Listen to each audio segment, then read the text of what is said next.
So anyway, as we get started, and I don't know if you can see the picture of the map here, but that's Israel. Now then, we came in and we landed in Tel Aviv. Now Tel Aviv is a modern city. It was built in 1909. And if we get to that, there will be, I'll explain more. But we left there and we went up to here, and right in this area is where Mount Carmel is at. And we'll look at that toward the end of the day. Right there is going to be Mount Hermon. Now, the reason that I had to change maps is because the one I had, you can't see it on the wall. Anyway, so that's where we're at. And when I got to thinking, I thought, well, what is the most important part about going over there? For me, it was Jesus. And that's what we're going to talk about, walking in the footsteps of Jesus. So, what's going on here? Why am I not? Oh, there we go. All right, this is a model of the way the city of Jerusalem and the temple looked like in the day of Christ. And it's at the Israel Museum. This is a great place. It has all the history going all the way back from Abraham, Isaac, Jacob. It has artifacts from that era. Now then, where am I at? In this area right here is where the Lord's Supper took place. And then not far from it, about 3 houses up, is Caiaphas' house. So we'll look at that in a moment. Now, Jesus went from down in this area, we'll look at it, the Garden of Gethsemane, around, he came before Caiaphas. He went here to King Herod's palace, back. Then from there, he went all the way over here to meet Pontius Pilate and be condemned. And so that's just a little bit of what to look for. Now then, this is the Mount of Olives. I'm looking at it from Mount Moriah, taking that picture. Now then, I had to borrow from the internet this particular picture because I didn't make one. And I don't know how I didn't do that. But if your Jesus would be right here in this area when he would look down into the temple area. Then as we got in our car to drive around to go to the Garden of Gethsemane, all these graves that you see right here are Jewish and Christian graves. At the time of Christ, the whole Mount of Olives was nothing but olive groves. And then in 70, when Rome took over and laid siege to Jerusalem, they cut all of the olive trees down. Every one of them, except for the ones in this area right here where the Garden of Gethsemane is at. So as we made our way down, this is what we see. You cannot go anywhere in Israel without seeing that monstrosity right there, the Dome of the Rock. And we'll talk about that in just a moment. But as we made our way down to Gethsemane, I couldn't help but think about the last trip or the last time that Christ went there. Now then, he was in, this is the upper room. That has been refurbished because the Romans destroyed the city in 70 AD. But bits and pieces, especially living quarters, they didn't destroy. And this was the upper room. And it is huge. Now then, this is the only picture I have of it because I made a little movie of it, panning around to show you how big the room actually was. It had to be big because if you remember, this is where Pentecost is going to take place. And you're going to have a lot of people in the room. But as Jesus made his way down to Gethsemane, And all that is left of the garden itself is right here. This little area is where Jesus went to pray. Now then, this is the Church of the Nations. We had on our trip. There were three that had their doctoral degree in theology. A fourth was working on his, and then he had me. And I like to tell them I was educated on my intelligence. So, and the only reason that I don't have my doctorate is because I am through with everything, and I'm ready to finish the last two classes, and my advisor told me that I had to have 6 hours of foreign language. Well, I'm 50-something years old. I ain't even going to take foreign language. So I just said to heck with it. But anyway, one of the preachers preached here. Now then, as we entered into the Garden of Gethsemane, those trees that you see here are estimated to be over 2,000 years old. And this is where Jesus would go to pray. Now the one tree, that one, they believe that it is somewhere between 1,200 and 1,500 years old. Now how they know, I don't know. But anyway, that was supposedly the oldest tree. Now then, the word Gethsemane itself is an Aramaic word. It means olive press.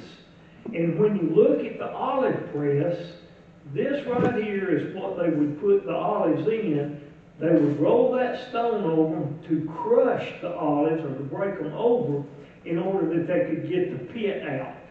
Then they would take the pulp and they would put it in baskets, and they would put the baskets under this rock, and they would add stones to that. And that's how they would extract the oil. Now, years ago, and I went back to look and see, in 2017, when I was working on the book called The Wedding, one of the chapters in there is the process of Gethsemane. And I went through that process pretty good. I wrote about the Garden of Gethsemane. I've studied the Garden of Gethsemane. But until I was there, I had no idea that this location is the only spot that you cannot see the Dome of the Rock. When you look at it and you look up, this is what you see. You see the Golden Gate or the Eastern Gate. Now, these graves right here that are on the slope of Mount Moriah, they're all Muslim. No Jews, no Christians, just Muslims is going to be buried there.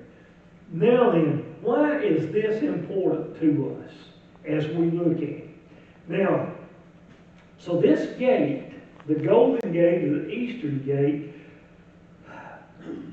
when Ezekiel made his prophecy about this gate, it was 1,500 years before the gate was even built. Now then, so this is what he said. Now, this is in Ezekiel 44, verses 1 and 2. It says, Then the man brought me back to the outer gate of the sanctuary, the one facing east, and it was shut. And the Lord said to me, The gate is to remain shut. It must not be open. No one may enter through it. It is to remain shut because the Lord, the God of Israel, has entered into it. Now then, so this prophecy was made way before this thing was ever built. But then, when you come into the book of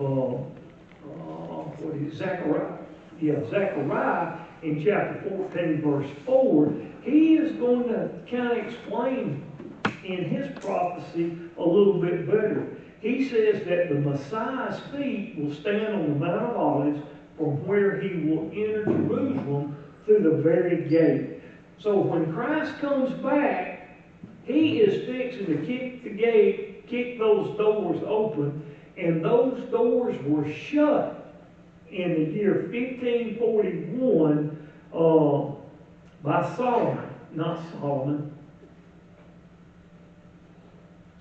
Anyway, one of those Arab guys shut it in 1541. So that's how long it's been shut. When Christ comes back, he's going to enter in, and when he does, this is what he is going to see. Now then, the group that I was with is the first touring group that got to go back to Israel. The very first one.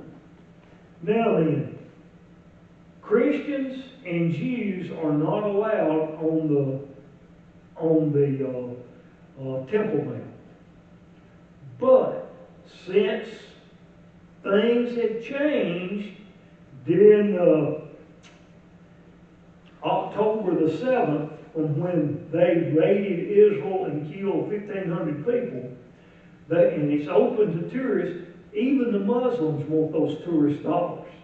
Now, we were allowed to go to the Temple Mount, but we were not allowed to go inside. Now, when you look at it, this thing was built in 687.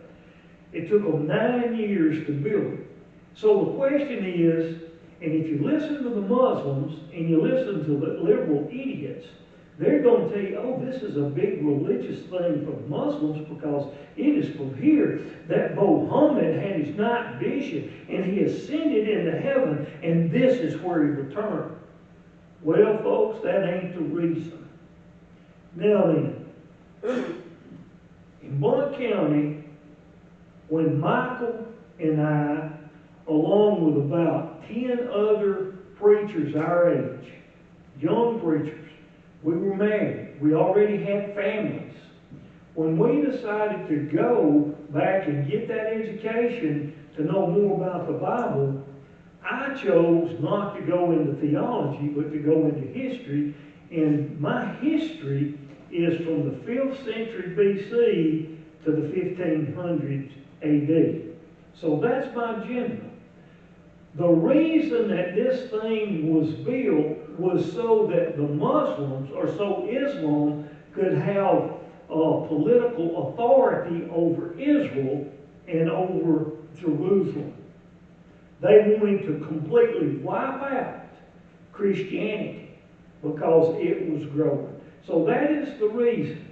Now then, so where did they build this thing? They built it, and you've heard it preached many times, they built it over the foundation stone, the cornerstone. This is it right here. In the first temple and the second temple, this was the altar in those temples. Now then, right here, this is where supposedly Abraham laid those the wood down that he brought with him on this rock to sacrifice his son Isaac to God. And God provided the sacrifice. And that's pretty good. But that is the reason. They wanted to keep the Jews out and they wanted to destroy everything about them. Now then, I don't know if you can see this map or not, but Gethsemane is here. The Last Supper was held here. Christ and his disciples, they went to the Garden of Gethsemane. They take Jesus, they bring him back to Caiaphas' house. He goes to Herod's house. He comes back. And then they take him to see Herod. And that's where the trial is going to take place. Now then, when they got Christ and they're bringing him to Caiaphas' house, these are the steps that he had to go up. At that particular time, there were only 2 paths from Mount Moriah down to Gethsemane. One would have been through the eastern gate and go straight down, but the other one was to come around the mount, around the old city, and this is the way they carried Jesus. Now then, this is the spot that Caiaphas' house set on. Now, we got to go in, but it's down below that you see the ruins of Caiaphas' house and how really magnificent it was. So that is where they carried him. It is in the courtyard, this courtyard, that Peter denied Jesus 3 times. Well, when they carry him to the fortress of Antonia, this is it right here. Now, Pilate's home is in Caesarea. And that Caesarea is the capital city of Rome, or the capital of Israel at that time. It's not Jerusalem. So he was here because of Passover to help keep order. That is where they have trial. Now then, while they were awaiting trial, Jesus is thrown into what is left of the old fortress, and it's the dungeon. Christ was put down in this hole, and that was where he stayed until they brought him out to beat him or whip him, to flog him. Now then, so there's a church. It is amazing that the Catholics and the Armenians and the Greeks have built churches all over the religious sites. Everything that took place, they have built a church. Well, if you notice the stone here, this is what it would have, a wooden beam that would go through here, and they would chain, never who it is that they're going to beat, to that wooden beam, and they would hit them with wheels. Well, this is where Jesus started out, and this is where he was whipped. Now then, when they take him to the fort, they whip him, they have his trial, and you know all the story.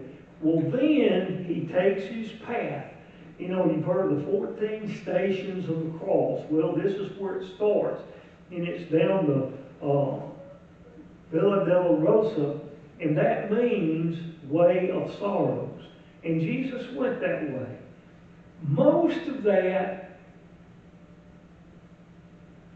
trail or path or whatever has been built over. And they only have a few spots that they know was there when Christ walked it. This is going to be one of them. Now then, who knows what happened at Station 5? Anyone? Well, that is where Jesus fell under the weight of the cross. As he fell, he reached out and placed his hand on the wall to steady himself, and that's when they got Simon to take his cross. Now then, I don't know if this is so or not, but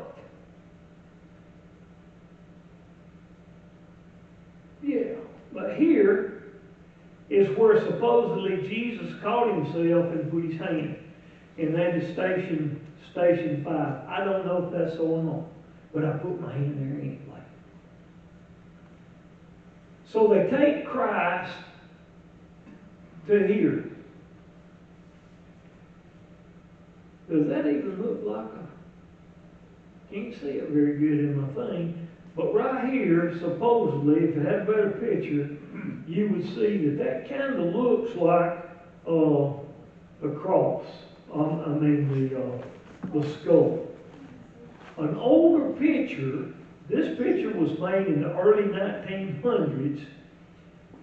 This is the road to Damascus. Now, when you read and you study Scripture, this is where Christ was crucified, not on top of the hill, not on top of Golgotha.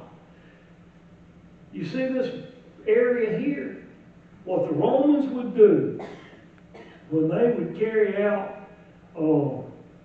crucifixions, they would put the crosses 10 feet apart, and they would line them up on the roads going into the city.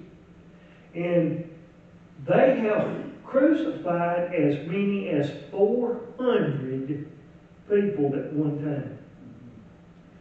So anyway, maybe you can see the cross a little bit, maybe the skull a little bit better here. Today, this is a parking lot for buses. Well, that carried us to the garden tomb. So, Jesus is taken down from here, and he's carried right around this hill to this area right here, to where the garden tomb is at. Now, I have always in my mind pictured like flowers and just the beautiful things and plants and trees in the garden, but it wasn't. It was agricultural garden. It was where the guy grew his vegetables to eat. I'd never thought about that. But when you come in, that is the tomb itself. Now I want you to notice, in Christ's time, right there would have been the top of the hill. This is a wall that was built sometime after. But this is where it was hewn into. Now you cannot see it really well, but there is a track right there. And the stone would have been sitting in that track to roll over the cover, or the opening. Now then, that said, there's no stone there. Yeah, I asked the guy, well, what happened to the stone? This was modified. So there's no stone there.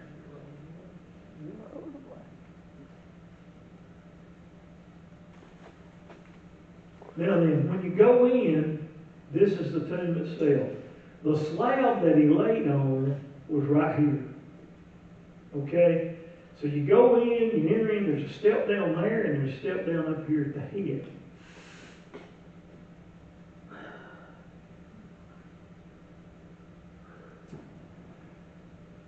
This was my second time to be filled with emotion. Now, if you go to Israel, they're going to give you two locations of the Garden Tomb. One of them, the Catholics have built, and there ain't no hill there. There's a slab that they say this is what they laid Jesus on, but I don't know. When you read the scriptures, this location fits the crucifixion and the burial of Christ. When I came out, we were going to have communion. They had a place set up for us, a pavilion. When I came out and I turned around,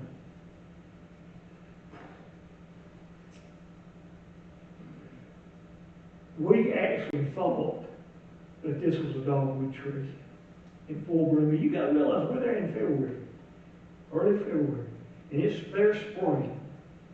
Come to find out, it's an almond tree.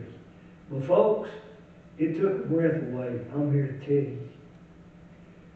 Now then, in the garden today, it is full of flowers. It's full of beautiful things. And these roses were in full bloom. Man, they're perfect. Well, if you remember, after the crucifixion, the disciples go back to the upper room, and then Peter says, I'm going fishing. Remember? Folks, let me tell you something. There ain't nowhere around Jerusalem for him to go fishing. I mean, there ain't nowhere there. He had to go back to Galilee itself. And this is the spot that he went to. Now, you remember when they're out in the boat, they're fishing. And he looks, Peter looks, and he says, man, that's the Lord sitting on the bank. He's there on the bank, and he's got a fire going. And while they're trying to get in the nets, Peter jumps in the water, and he swims, and it is Christ, and he's cooking the fish. And he asks Peter, he says, Peter, do you love me? Yeah, Lord. Did that to him 3 times. Now, he denied him 3 times. So this is the spot that they were fishing at. Now then, why do they fish at this particular spot? There are 7 warm water springs that are in the Sea of Galilee. And it brings in all these fish to get near the water, near this warm water. And this is why this particular area is fished so much. Now, this is our group, and they're standing there. They're trying to get water so they can say, hey, here's the water from the Sea of Galilee. I was doing some exploring. Now then, this is what I was exploring. This is supposedly where Jesus built the fire and he cooked the fish and he confronted Peter. Today there is a chapel that is there, and it's built over. It tells the story, and it's pretty moving. But after that, all the disciples went back to Jerusalem because they had to be there for Pentecost. Remember? If you study. Well, so our next trip was back to the Mount of Olives, to the Chapel of the Ascension. Now then, that's it. This was built by the Armenians sometime after Jerusalem had been destroyed. This is believed to be the spot where Christ actually left the earth, where he ascended into heaven. Now in the floor, and that looks like it's on the wall, but really that is in the floor, and you can't really see it from the picture, but it looks like footprint. If you, like I say, you can't see it from the picture. And I said, this is where Christ left the earth. I don't know if he did or if he didn't, but it makes a really good story. But what I do know is that from the Mount of Olives is where he ascended. It is from the Mount of Olives that he is going to return, and it is through the Garden of Gethsemane, up the slope on the right to keep the doors in of the Golden Gate. And so that was Jerusalem. Now then, while I was there, I found a friend. And I literally fell in love with her. Her name was Annette. A-N-A-T. Annette. Folks, she gave the best hugs and kisses. When I come home, I confess to my wife that I have a second love. And there's a name. She's beautiful, ain't she? Okay, let's get out of here. Do what? See a little favoritism there. Yeah, buddy, you better know it. Okay.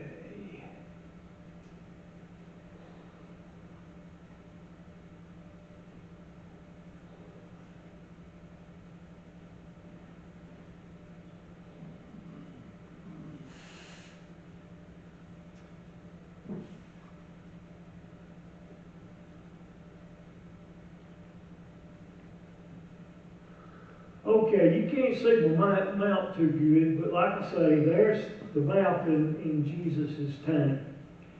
So, in a trip, we went from, right here is Tel Aviv, we went all the way north to Mount Carmel.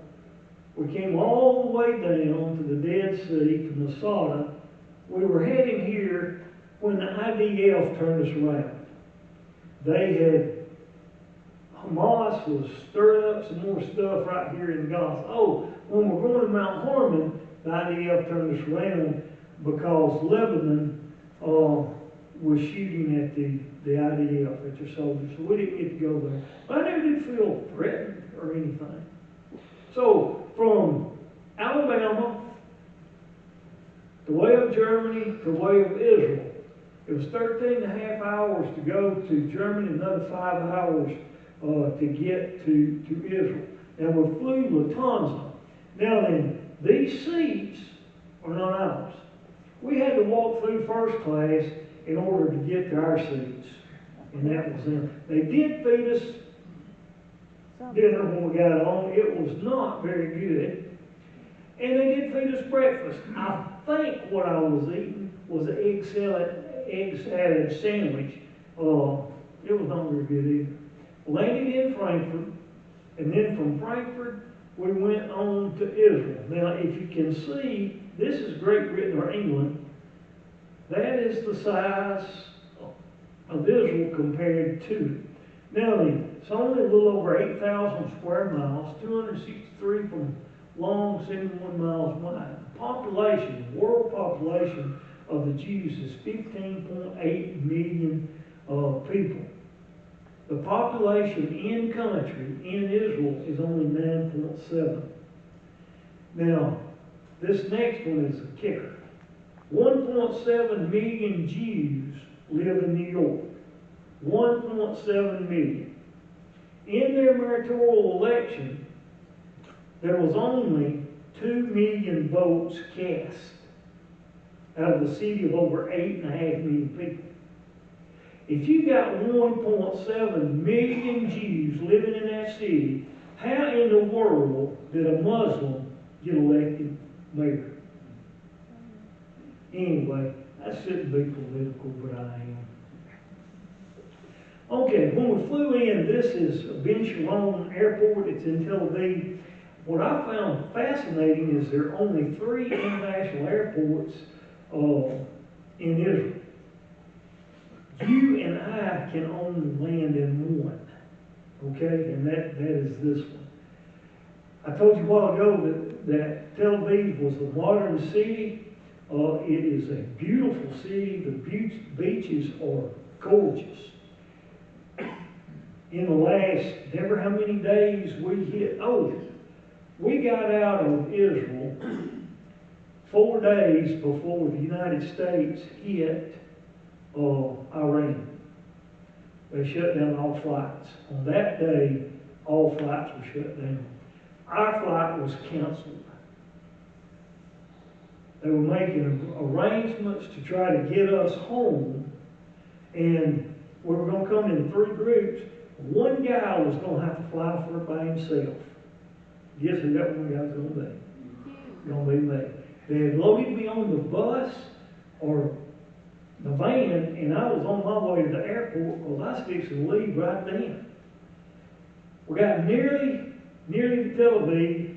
Guy gets on the phone, or cutting his phone, we turn around and we go back, and they got us all on some kind of British flight. But anyway, we get home. So we leave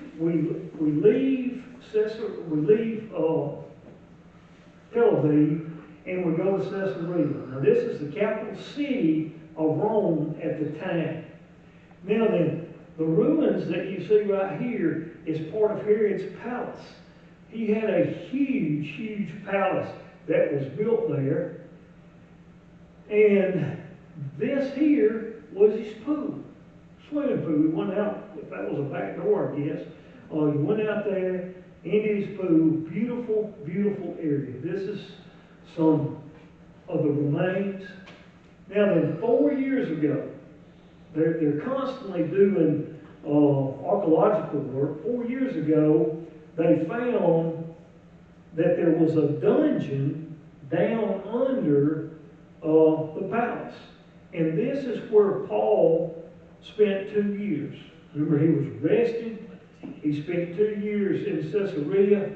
And this is the dungeon. We didn't get to go in because they're trying to sure it up to make sure it doesn't fall on anybody that goes in to visit. This is going into the Colosseum itself. Now they have refurbished the Colosseum, and they do concerts and they do all kinds of things there. It was pretty neat. You can stand right here and talk in a normal voice, and you can be standing right up there and hear what's being said. It was amazing to me. Now then, as we made our way to Mount Carmel, we went by the Sunni aqueducts. Now this thing is over 2,000 years old. It was built by the Romans, and it brings the water from the Sunni Springs, which is at the base of Mount Carmel, to the city, and it's 7 miles away. So, for every 200 feet, it drops at 1 foot. And that water flows right on into those cisterns that they have. Now, I hope you can see this. It's probably going to be dark. I don't know. Okay, so Mount Carmel is right here, right there. Nazareth is here. across the way is Megiddo. This is the Jezreel Valley that we talk so much about. Mount Tabor, remember that's where the transfiguration of Christ took place. Across from there is Samaria, Jordan River. So that's kind of what you're looking at. As we drove up Mount Carmel, it's about elevation about 1,700 feet above sea level. It was beautiful. I mean, I was in awe. At the very top is a monastery that is ran by Catholic nuns, and their name is the Order of Carmelites. Go figure. Anyway, it's here that Elijah challenged the prophets of Baal. Now today, if you go there, this little chapel is what is built, and the nuns run this small chapel. Inside, it has a few benches to sit on, but this is their altar. And what they did, they took 12 stones, made the altar, and put it flat on top. Remember, that's what Elijah did. He had to make the altar. He took the 12 stones representing the tribe. Well, they did the very same thing. Now, you know, he challenged the prophets of Baal 400 of them. He let them go first, and you know the story there.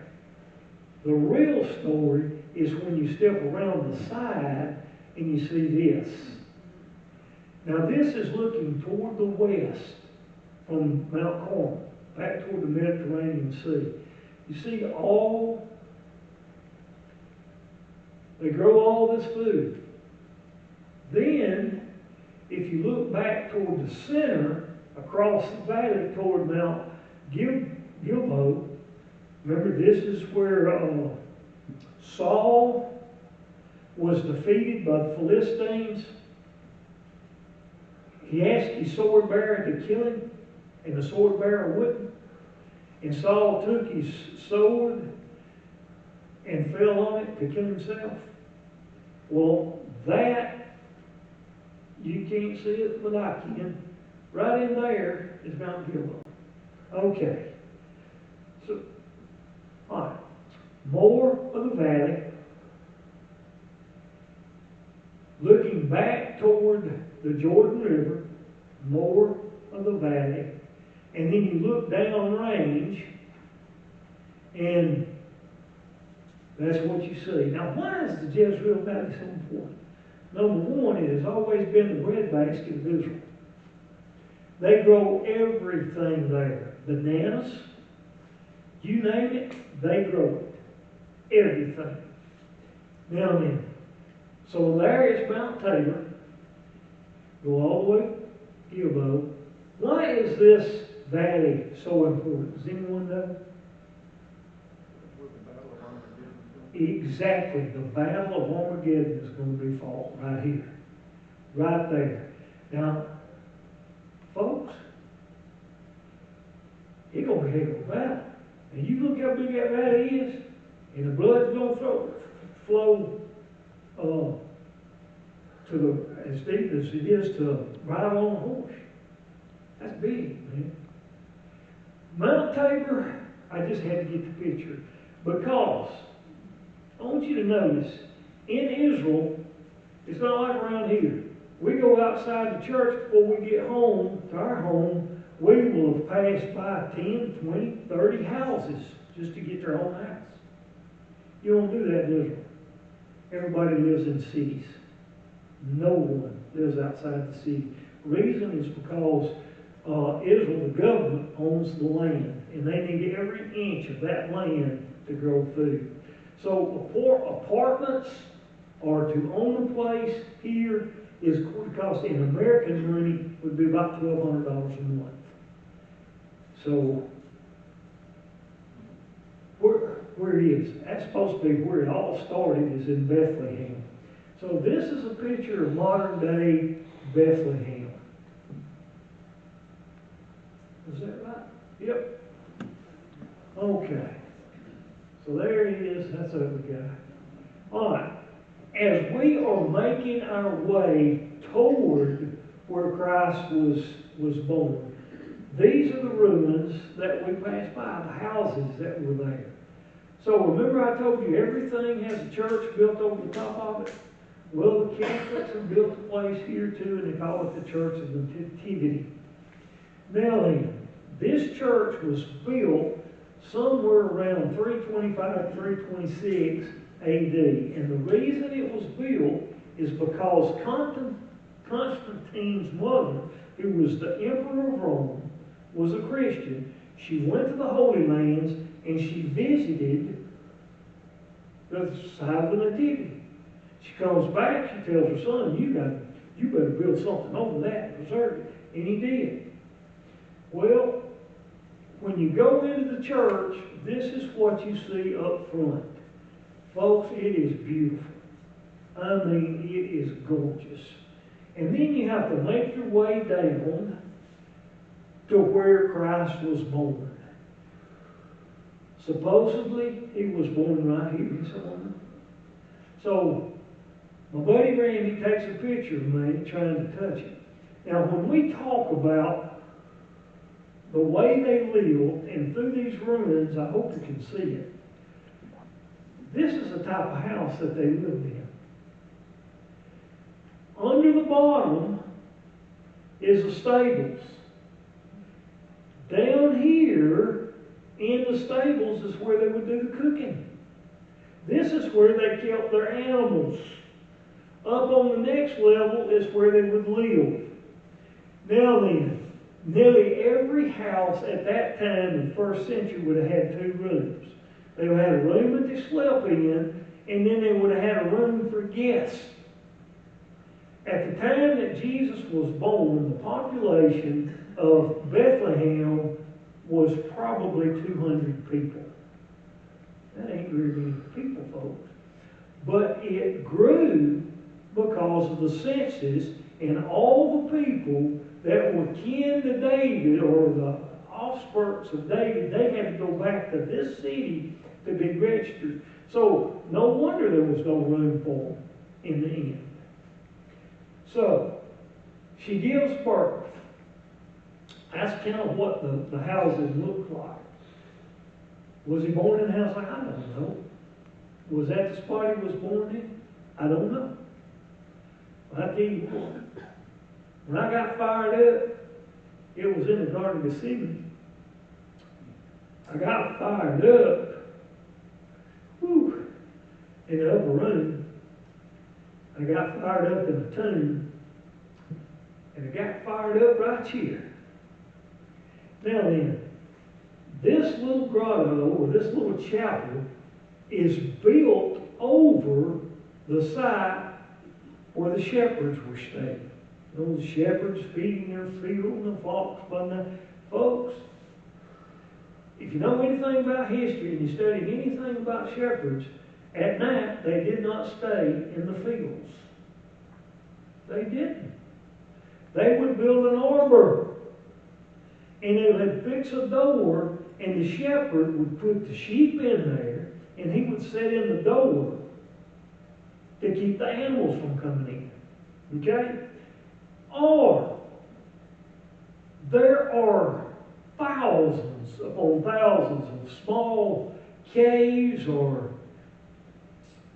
inlets, and they would put their sheep in those things, and this is the one that is built right under the chapel. Now, the opening is here, and what they would do, they'd put sheep in here, and we're not talking about hundreds of sheep. You're probably talking about 20 or 25 sheep, because, folks, there wasn't 200 people living in the whole place. So anyway, they put the sheep in here. The shepherds would sit out here and guard their sheep to keep them from getting out, or of something getting in to kill them.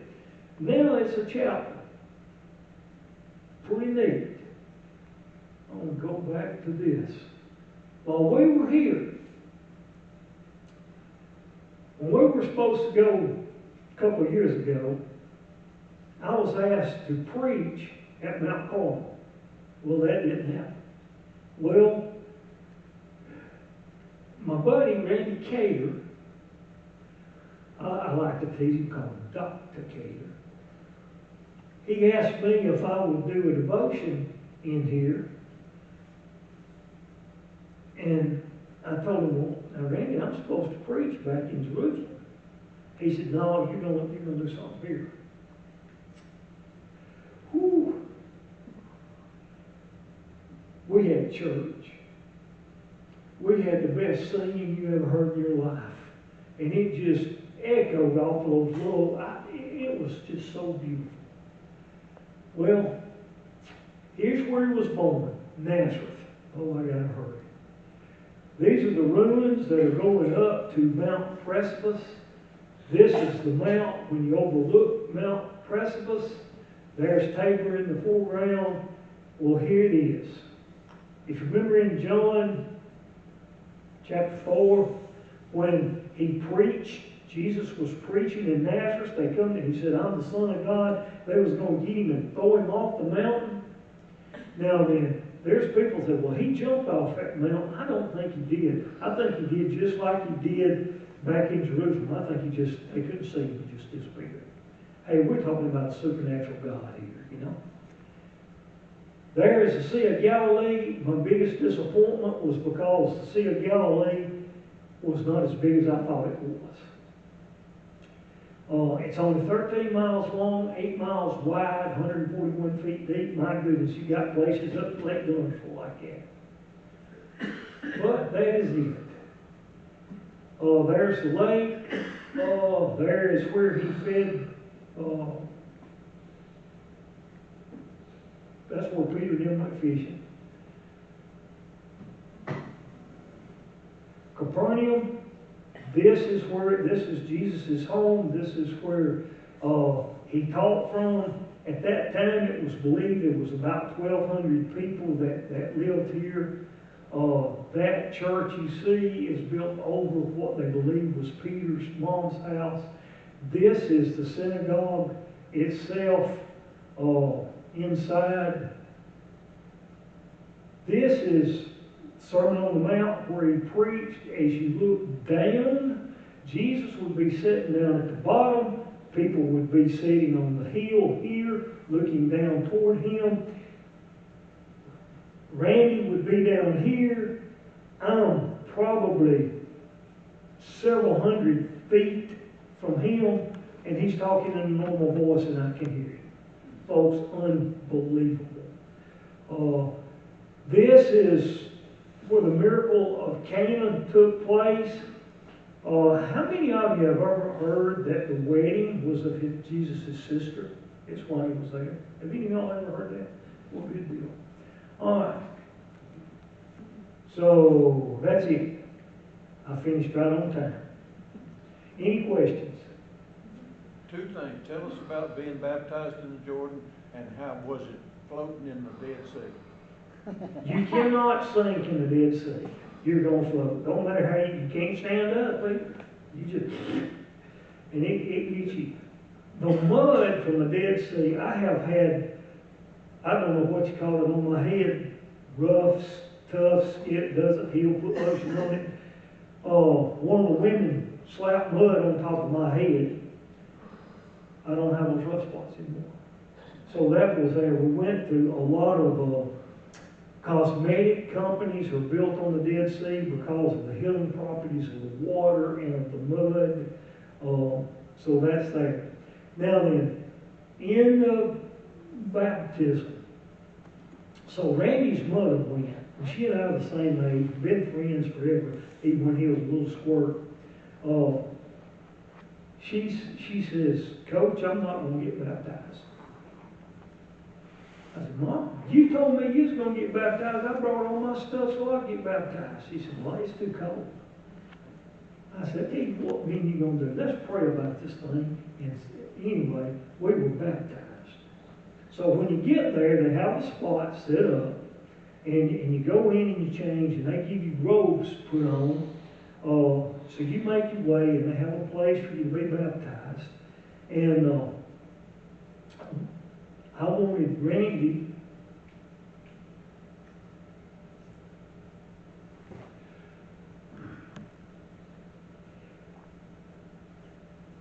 this kid was not only my quarterback when I was the coach, and then when I had my heart attack, he kind of took over the team for me. So I've known this kid from little bitty. So we get down in the water. He's there, and I get down and I look at him. And I said, Randy, you know you're fixing to do my funeral, don't you? Well, he got full of it, and I was full of it. And then he baptized me, and the water was as warm as I've ever been, and it was in February. And I came up, it was perfect. Did I need to be baptized? No, I've already been baptized. Did I need to be baptized the first time? No, I didn't need to be baptized the first time. I'm baptized in the Spirit. But folks, when the Spirit gets you, you got it. There ain't nothing you can do about it. But that was one of the highlights of the trip, was to be baptized in the Jordan River. As a matter of fact, I got water from there. Anyone else? Did you have any trouble getting out of the Dead Sea? I did. I had lots of trouble getting out of the Dead Sea. Randy I had to crawl over to the bank to be able to get up. And I will not put that on. I will not show you that. It was pretty embarrassing. That's the video you need to see. But it was neat. It was neat. Anyone else? Yes, thank you for the presentation. Yes, really. I do have one other disappointment. Okay, I don't know if you know it or not, but sparrows, these little bitty birds, in Jesus' time, they ate the sparrows. They put them like on a skewer, and they would cook them. And then, eat them like shrimp, I guess. They still do that. And I looked for a restaurant to do it, and I couldn't get one of them scoundrels to go with me to that restaurant. I even offered to buy them their sparrows. Kind gracious Heavenly Father, we want to thank you for the many blessings this life has given us. Dear God, I thank you for saving my soul. God, I ask that you continue to forgive me of the sins that I committed and the sins that I will commit in the future. Because, God, you died for me once and for all. You died for all my sins. God, today, would you be with Michael, give him the word. And dear God, may we take it and be a testimony of your Son's saving grace. Go with us now in Christ's name. Amen.